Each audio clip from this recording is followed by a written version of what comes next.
Welcome to the AI Research Roundup. I'm Alex.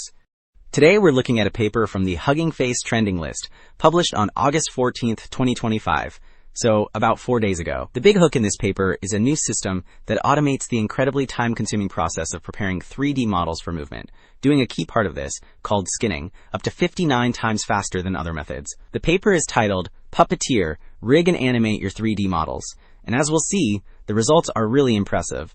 This work introduces a complete framework that takes a static 3D object, automatically builds its digital skeleton, and then brings it to life.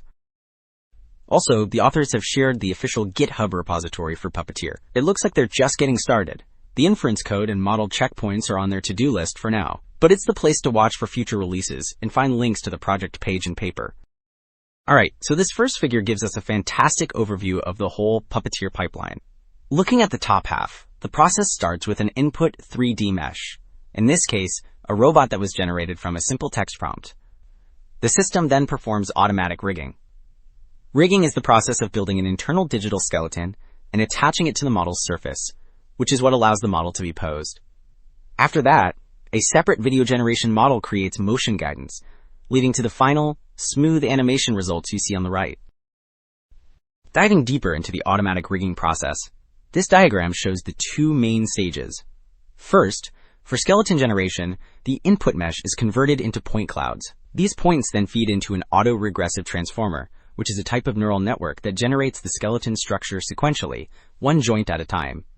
After that, for the skinning part, an attention-based network takes both the point clouds and the new skeleton as input. This network calculates the skinning weights, which essentially decide how much influence each bone has on each part of the mesh's surface. Alright, moving to the results for that first stage, skeleton generation. This table shows a quantitative comparison against other methods. The numbers here are based on chamfer distance, which is a metric measuring how closely a generated skeleton matches the ground truth. So lower values are always better. Looking across the 3 different test sets, the hours method consistently outperforms the other approaches.